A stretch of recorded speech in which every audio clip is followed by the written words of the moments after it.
Technology learning about Owen being unable to play. It was maybe 10 minutes before warm-up. He did something in his dynamic warm-up pregame. So it's a lower body injury. We'll know more tomorrow. But he was in no spot to play, unfortunately. And what was your reaction at that point, knowing that you got nothing else? Yeah, we had no option. I mean, we had no room on our active roster, even with Bryson being day-to-day, Okposo being day-to-day.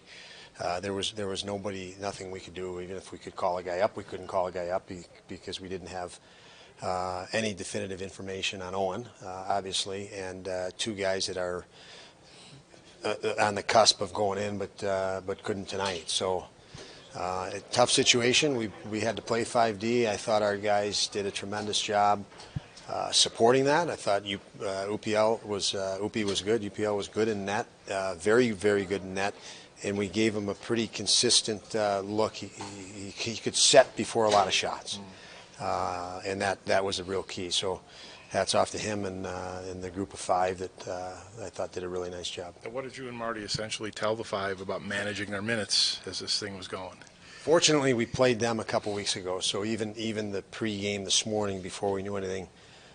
With Owen, obviously, we felt we didn't have to alter much with our game plan. We felt we painted a picture for them on how we needed to play and a little bit more efficient with a little bit more patience than we did in our building, and I thought they did very well in both those initiatives. So a pretty good example of the sort of player Matthias Samuelsson is in 31 minutes. Every night's an example of what Sammy is. He's like I say, he's pretty much the antidote.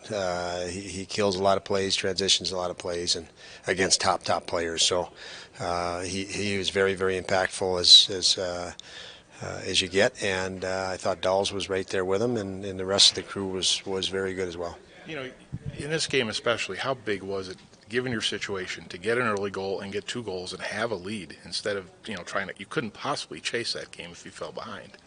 Yeah, it wouldn't have been nice to chase that game. So, they play an up and down style. So, those teams that hunker down, you definitely don't want to chase those games. But tonight, the first goal is always big in this league. It just is.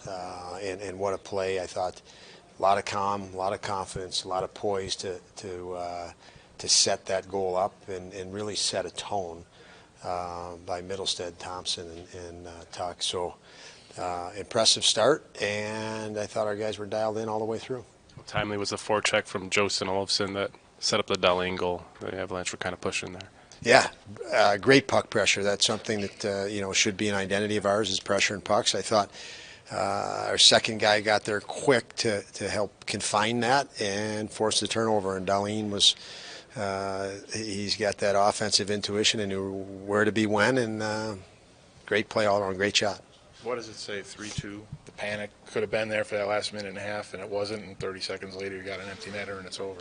Yeah, it's our guys, when there's an empty net, our guys are too excited to feel any bit of panic. It's a kind of a nice feeling where they're so hungry in anticipation of how to kill a play.